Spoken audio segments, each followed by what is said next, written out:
What's going on, you guys? It's your boy Bill Mahari here, represent Mahari Nation Sports Podcast. Much love to the entire LDBC and the entire basketball community. If you want more basketball content, tune in to Basketball Conversations every Friday night, 9 p.m. Central Time. This is where we discuss basketball related topics, news, debates, and everything else in the world of basketball. I want to personally thank Too Raw for TV for his great video that he did on the 2002 Western Conference Finals.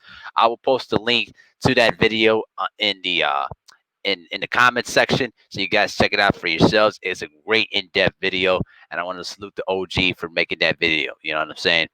But this is going to be another week of historical perspective videos that I regularly do. This is a bit of a different look to just try to get you guys interested. So let me know how this works. But as you can see on the picture right here, this today on a Monday morning, I wanted to personally talk about Karl Malone and the great career that he had.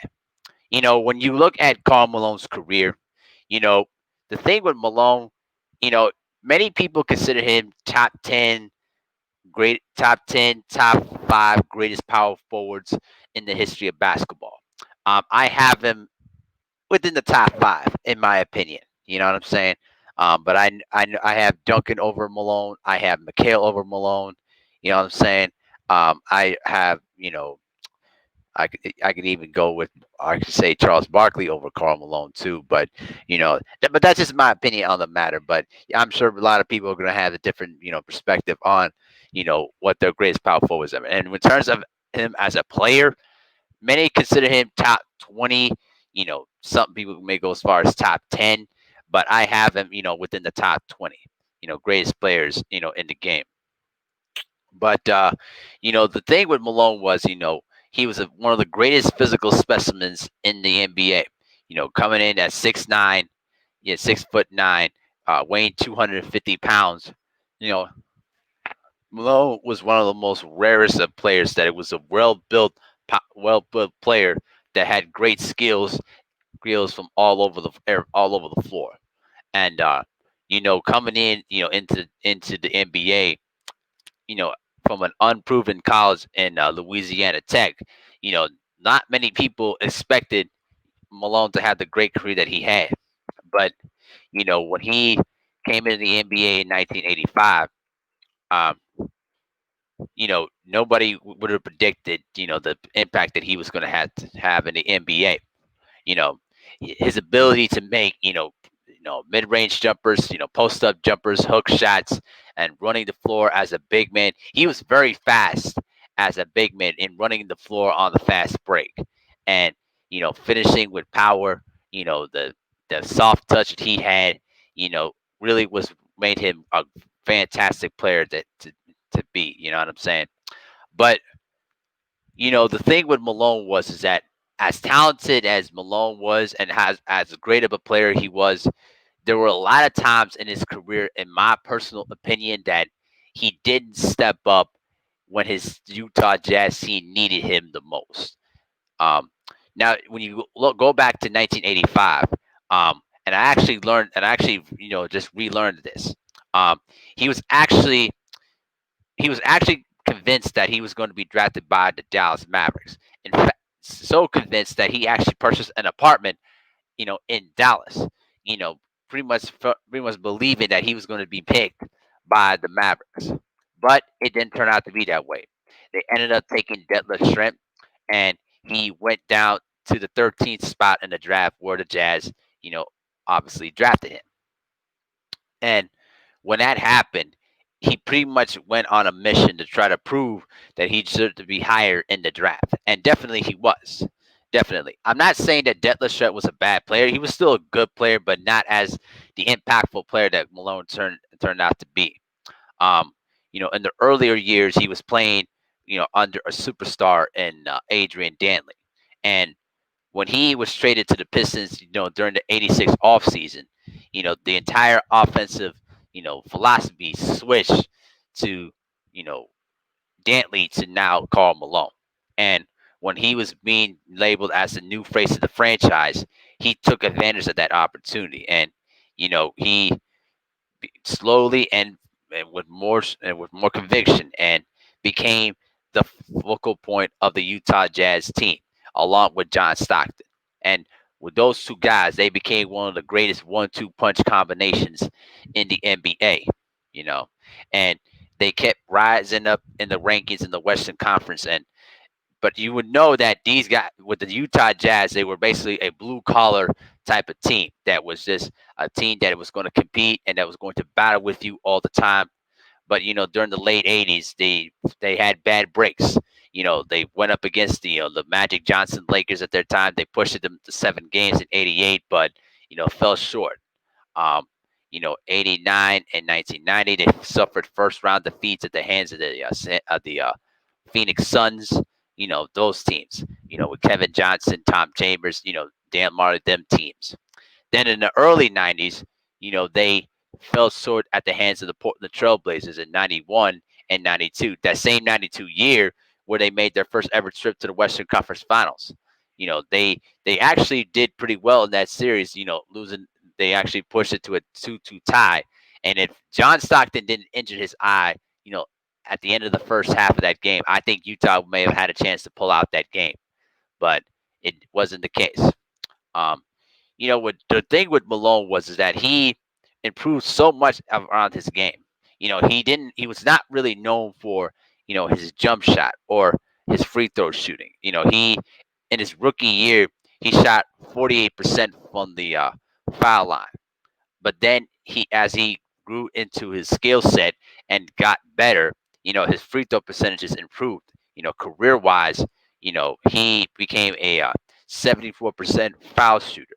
You know what I'm saying? And he really improved the mid range shot and improved his post game a lot. And with that physical, physique to run the floor and sprint to the other end for fast breaks, he became much more a huge weapon on the offensive end. But through all of his skill sets and through playing against one of the greatest and playing with one of the greatest point guards in the game, and John Stockton, and also playing with a really masterful head coach in Jerry Sloan, rest in peace too. You know, you would think that the Utah Jazz would have chances to get to win some championships in the '90s, but with the Jazz, you know they were always there, but there were times where they felt they either would burn out or they would lose a series by a tiny margin. Um, after making the conference finals in '92, next year they lost in the first round by the Seattle Supersonics in 5 games. But it wasn't not like it was in a blowout or anything. It was still a highly competitive series. But Malone, did his best, but didn't do enough to beat the Sonics in '93. You know, but '94, they made it to the conference finals. But if you want to rewind back to the conference semifinals, they were up 3 games to nothing against the eight-seeded Denver Nuggets. And I remember reading through his biography that Malone had a bad game 5. He was missing every shot. He was not being aggressive. And Larry Miller, who had a great relationship with Karl Malone, but the relationship was basically deteriorating in front of the public, saw basically that Malone was being passive and was screaming at Jerry Sloan to get him off the floor. And obviously, Jerry Sloan ignored them. But it was a huge betrayal. And you better be thankful that he didn't left as a free agent, because Malone was a free agent in '94 and he could have left elsewhere. But that didn't turn out to be the case, and he stayed in Utah. By next year, you know, they had the second best record in the NBA when they won 60 regular season games. You know, and Malone finished fourth in the NBA in scoring and became the 19th player in NBA history to score 20,000 points in '95. But again, they continuously burn out every time in the postseason. It's like every time when you watch Malone and Stockton play together, they would just breeze through along in the regular season and do proficient and do very very well. But it's like every time they get into the postseason, you recognize this. You look at this team, you think, who are these guys? And you would think they should be better than what they were. And it's not like Malone didn't had a bad series. He averages about 30 points a game against the Houston Rockets, but the thing with Malone was is that he didn't step up and make the critical plays that could have, beaten the Rockets in both 94 and 95 when they were winning championships. And that's where, a lot of people felt that Malone, even through his great performances in the regular season, you couldn't trust him in the postseason. And the thing with Malone was that I really kind of, you know, get irritated by was the relentless times that he would take jump shots. He would take jump shots and sometimes would fall too much in love with those jump shots. And I'm gonna get into those things about that when I talk about the 96, 7, and 98 finals appearances in a moment. But he would fall too much in love with that jump shot, and he would have some games where he would just be on fire. But then he would have scoring stretches where he went 6 for 18 or 7 for 22 or 11 of 25 or something like that. And you look to yourself like, why is he not taking it to the basket? Why is he not putting the pressure on the defense? Those kind of things. And it makes you wonder like how it makes you wonder like could he have done it a little bit more if he actually you know become a little bit more aggressive on offense, a little bit more selfish. You know what I mean? Those are the things that I kind of think about. Now, by 96, they made it back to the Western Conference Finals. Um, that year was very interesting because Stockton, during that 96 playoffs, was injured. I think he had a bruised left arm that he didn't talk about. He had a bruise. He had bad knees. But you knew that Stockton was not going to talk about his injuries, but you could tell that he was pretty much hurt. And you were going against the Seattle Supersonics with Sean Kemp and Gary Payton. Not exactly, mincemeat. These were two of the most exciting young players at that time in the NBA. And the Sonics were cooking against the Jazz. They blew out the Jazz in game one, and then just Kemp and Payton made the big plays down the stretch to beat them by an instant bit in game two. Game three, Karl Malone came back with a big performance and blew out the Sonics. But in game four, when they had a chance to tie up the series, Malone did not show up at the free throw line. He would miss clutch free throws. I think he was 3 for 8 from the free throw line in that game four, and he actually mishandled an entry pass when the ball actually was in his wheelhouse, and it went right through the hands, and that turned out to be the difference as you know Stockton missed the three to tie the game, and then they ended up losing game four and trailed 3 games to 1.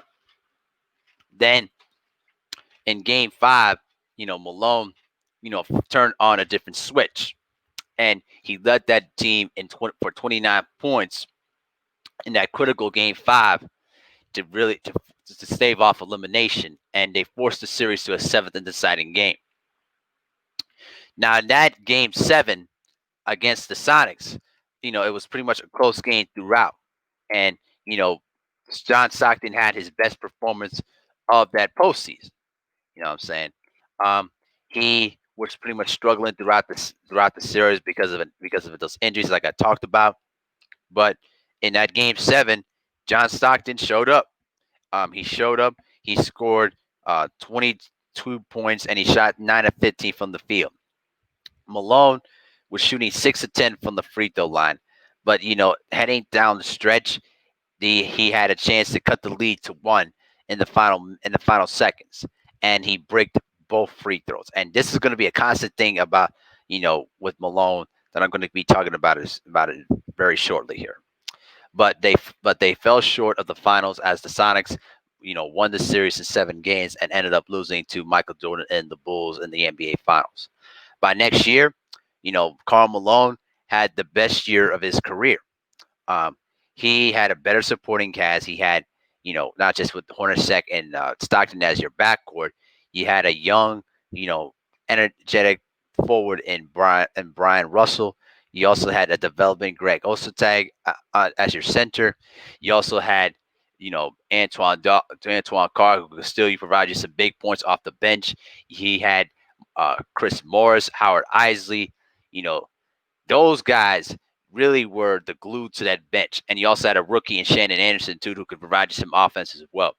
So this was a really deep Utah team, and Stockton, eventually bounced back and had a better conference finals appearance, and then Malone, finished out the year scoring 27 points per game and winning the 97 Most Valuable Player award over Michael Jordan.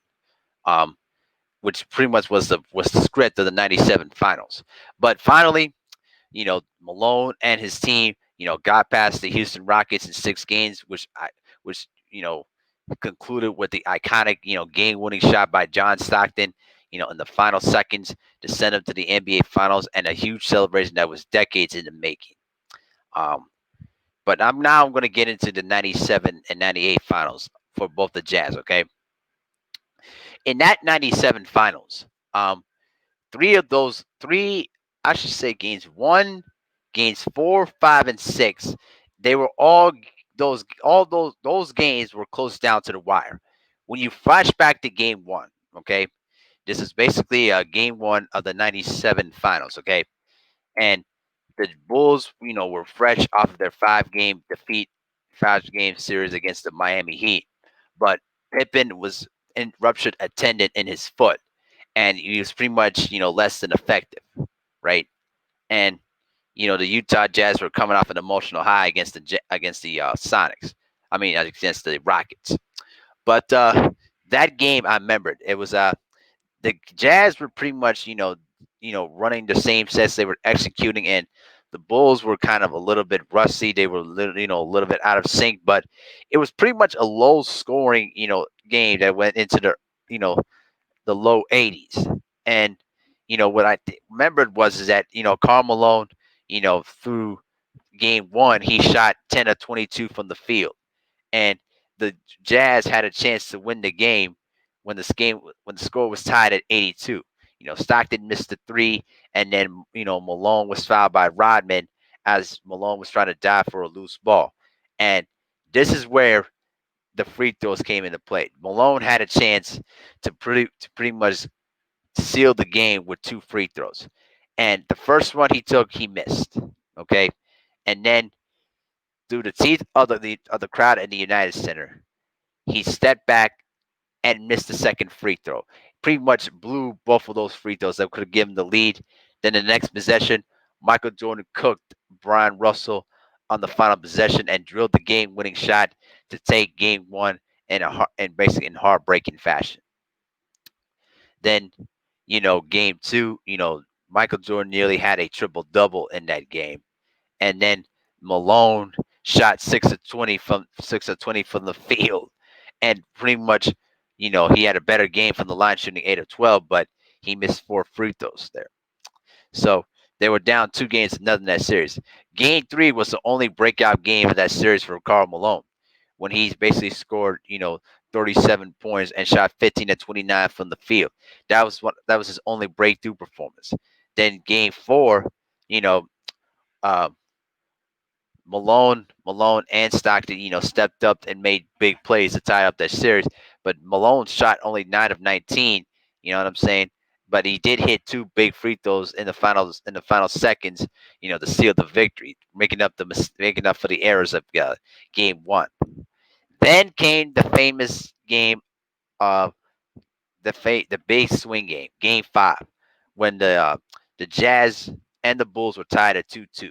Now remember, the Jazz had not lost a game at home since February against the Seattle SuperSonics. Okay, um, they were pretty much undefeated at home throughout the playoffs as well. And Michael Jordan, as most of you guys already know by now, was battling food poison after eating a bad pizza the night before. And Michael was weak; he couldn't hardly put any food down. And Michael Jordan, through toughness and grit, scored 38 points in that game to lead them to victory. For Malone, he shot terribly. Malone shot 7 of 17, and I remember throughout the whole game, he was pretty much was just selling for that mid-range jump shot or that fadeaway jumper. I mean, he was not looking to attack; he was being timid, and he really was not being as aggressive as he should be if you're basically as the MVP man. You know what I mean? And then in game 6, it didn't get better for him as he basically shot 7 of 15. He did have 21 points, but he shot 7 of 15 from the free throw line. Like, you look at these stats there, and it's like, Malone didn't play bad in that finals, but the thing was, he didn't make the big plays when his team needed him the most. In those critical situations, and that was the difference in that '97 series. Okay, he had numerous opportunities, to win a championship, to help lead the Utah Jazz to their first NBA championship. And he did his part to get them there. But when the moments came, he did not, he did not utilize the advantages that he had. See, the one thing that really frustrated me about what Malone was that he settled too much for that jump shot. He really was a guy that really relied too much on that jump shot and didn't really, make it a mission to attack the defense as much as he should. And anytime that when my Bulls, faced against the Jazz, we was hoping that Malone didn't have one of those breakout games where he was just basically attacking the basket against Dennis Rodman and getting our front line in foul trouble. And guess what? It Most times we got fortunate. You know what I'm saying? Um, Malone only averaged 23.8 points per game in that 97 finals wasn't too bad, but he didn't make the big plays that were needed. So then by the next year, the Jazz made it back to the finals, and Malone finished second in the MVP voting behind Michael Jordan, of course. But the one thing I remembered about that '98 finals too was that it basically repeated the same script that it was the year before. You know, Now the Jazz did sweep the LA Lakers and had like a long rest period while the Bulls had to battle 7 games to beat the Indiana Pacers. But the Jazz didn't take advantage of that long rest period. And game 1, I can remember game 1 like it was yesterday. Malone basically shot at least what? He shot 9 of 25 from the field and only scored 21 points. And all this time, he was just taking jump shot after jump shot. He only attacked the basket only about what 4 times in that game. He wasn't being as aggressive as much as he should. Then in game 2, it got worse. Malone, you know, toppled that by shooting 5 of 16 from the field. You know what I mean? And he just kept settling for that jump shot every single time. You know what I mean? You're gonna have typically bad games, but when you recognize your jump shot's not working well, why don't you go ahead and attack the paint and try to put the pressure on the defense and get to the free throw line? He only had 9 free throw attempts in that game too. Then in game 3, as the series shifted to Chicago, Malone finally broke out of that shooting slump when he shot 8 of 11, but he only had 11 shot attempts because remember that was basically the game where the Bulls blew them out by at least what by basically 96-54 in one of the biggest blowouts in NBA Finals history. You know what I'm saying? But game 4, Malone did a little bit better, shooting 10 of 21. But again, he didn't make the big plays that were needed from him. And then in game 5, Malone decided to wake up out of that shooting slump, and he shot 17 of 27 and scored 39 points. Still taking the same jump shots, but this time they were making them. And finally, he decided to attack the basket and make Rodman mortal. You know what I'm saying? See, the thing with Malone was is that sometimes he sometimes felt too much in love with that jump shot. And when he does that, it takes away his aggressiveness on the offensive end because you can pretty much say, "Hey, we'll live with him with shooting that jump shot as long as he doesn't attack our defense." But he had that big game in Game 5 to force the series back to Game 6. Okay, now in Game 6, he didn't play that bad. He actually had another great performance. He shot 11 of 19 and scored 31 points, and he did step up and made his shots. But unfortunately, not many people remembered that because they remember the sequence where Michael Jordan basically made the layup to cut the lead to one, and then stripped Malone from behind, stripped him from behind, and then converted one of the greatest clutch shots in NBA history, and denied the Jazz another championship. So, Malone had his opportunities in both of those series, but he didn't make the big plays and didn't step up when his team needed him to do so. And you think about it, you think like, if Malone and Stockton have a bad game, the Jazz are not going to win most of the times in the playoffs. And pretty much that was pretty much the script, during their time. By 99, that was a great window of opportunity. And don't forget, they almost lost in the first round to the Sacramento Kings, and it took them 5 games to beat them. And it took overtime to beat the Sacramento Kings. And then when they went up against the Portland Trailblazers, they got exposed. They got exposed and they lost in 6 games. And I remember that game too, where the Jazz were down at least three games to two against an up and coming Portland Trailblazers team. But get this for a second, though, guys. Get this for a second, okay? That game 6 in Portland. Okay, that was the one where they basically, had the lowest, scoring output. You know, their scoring output in the fourth quarter. What I think the Jazz only scored what, you know, what 12 points in that fourth quarter. I'm not sure. I don't remember that. But Malone disappeared when his team needed him the most. Okay, Malone. I remember Malone shot at what, 3 of 16 or 17 in between that. But he shot 3 of 16 and only scored 8 points in that whole game. While Jeff Hornacek was their leading scorer when he's only scored 21 points in that game, as they were eliminated again in the second round. And by the time the early 2000s came, the Jazz were beginning to age as a unit, and they weren't the same team as they were in the 90s. And, their window of opportunity closed, after 99. And but Malone, was traded to the Lakers to form a big four with, Peyton and Kobe and Shaq. And I still contend if Malone didn't injure his knee in that 2004 finals, I think he would have won a championship. I think he would have had a good chance of winning a championship with that team that year. But when they lost Karl Malone, they lost their interior defense, they lost their inside presence, and the Pistons, you know, gave the Lakers hell with their defense, and it was pretty much over by the time Malone injured his knee. You know what I'm saying? And then by 2005, he never recovered from that knee injury and eventually retired. So, you know, the thing what I remember about Malone was is that he was a great player. He was phenomenally talented, and he was a guy that you could trust to carry your team to where he wanted to get to. But when you wanted to ask him to make the clutch plays that were needed to the most, unfortunately, he fell off the mark in terms of that. And you know, with Malone, the thing with Malone was is that as great of a player as he was, and basically is the second all-time leading scorer in NBA history.